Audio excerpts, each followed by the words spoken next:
The warrior queen who brought Rome to its knees. She wasn't born to rule. She seized it. She didn't beg for peace. She waged war. And for a moment, Rome knelt before her. This is not myth. This is Zenobia, the warrior queen who nearly changed the world. Before Wonder Woman, there was Zenobia, a queen born from the dust of Palmyra, raised not in luxury, but in knowledge and strategy. Fluent in Latin, Greek, Aramaic, and Egyptian, she studied philosophy and war with equal passion.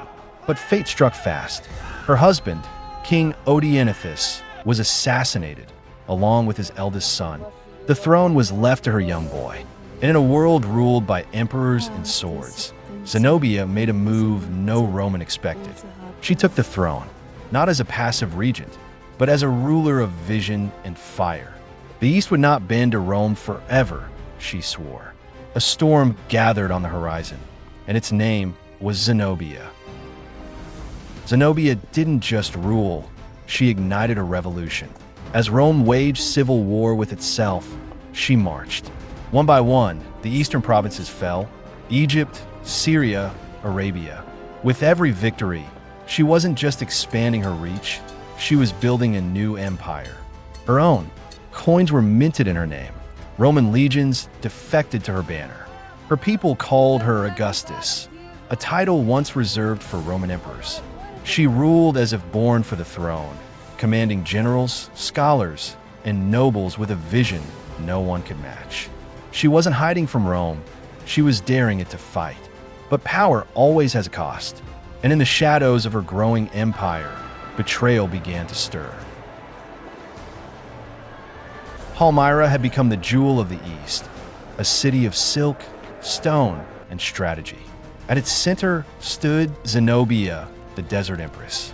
She built alliances with Persian nobles, welcomed Greek philosophers, and brought stability to a region long torn by chaos.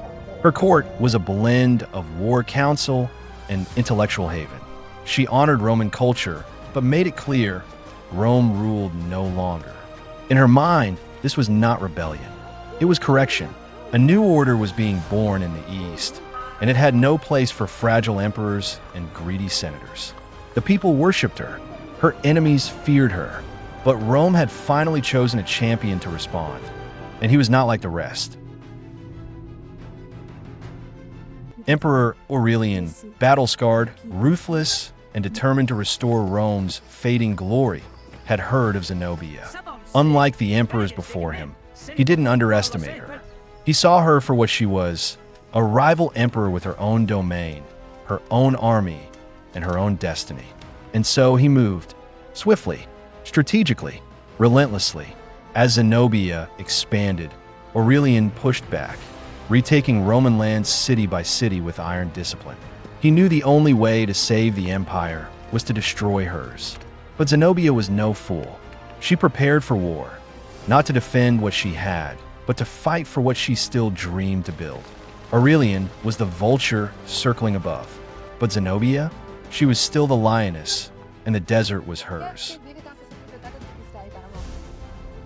At Antioch, the two titans collided.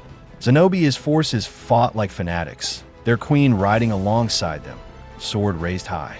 Her armor shone under the eastern sun, not as decoration, but as declaration.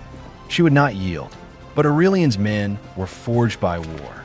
Their formations didn't break, their shields didn't waver. The battle turned bloody, brutal, and final. Antioch fell. Zenobia retreated, but not defeated. She gathered her remaining legions and pulled back to a mesa, planning her next move. But in her court, fear took root, and fear is the seed of betrayal. At Emesa, Zenobia's empire began to fracture. Supplies ran low, morale dropped, and in the silence of the night, betrayal took shape. One of her most trusted counselors, a man she had once spared, made contact with Aurelian. For Roman gold, he sold Zenobia's secrets, her planned escape route, her supply lines, her army's position. Zenobia didn't lose because she was outmatched. She lost because she trusted the wrong man. When Aurelian's forces surrounded Emesa faster than expected, Zenobia knew she'd been betrayed. Not on the battlefield, but in the hall she built. She fled toward the Euphrates, praying for help from Persia. But no one came. Exhausted, betrayed, alone, but never broken. When Zenobia was captured near the Euphrates, she didn't cry. She didn't beg. She stood tall, surrounded by Roman spears, and said, "I answer only to the gods." Aurelian expected a criminal. What he found was a queen. She debated him face to face. She defended her rebellion as justice, not defiance. He could have killed her. Instead, he spared her. He later told his men, had she been born in Rome, she would have ruled it. Palmyra was sacked. Her generals were executed. Her empire collapsed. But Zenobia? She was sent to Rome, in chains, but not in shame. Aurelian's triumph parade was Rome's greatest victory march in years. Lions, gold, prisoners, and Zenobia. She was meant to be mocked, but when she appeared, tall, proud, regal even in chains, the crowd fell silent. This was no defeated queen. This was a legend made flesh. Aurelian, fearing revolt, let her live. She was given a villa in Tivoli and vanished from politics. But her story was just beginning. Zenobia's empire was brief, but her legend eternal.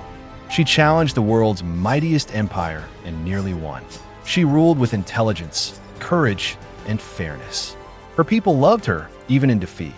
Palmyra fell, but its light never truly dimmed. Over centuries, Zenobia became a symbol of rebellion, of strength, of female power in a world that tried to silence her. In the Middle East, she's remembered as a national heroine. In the West, she became a muse for poets, painters, and feminists.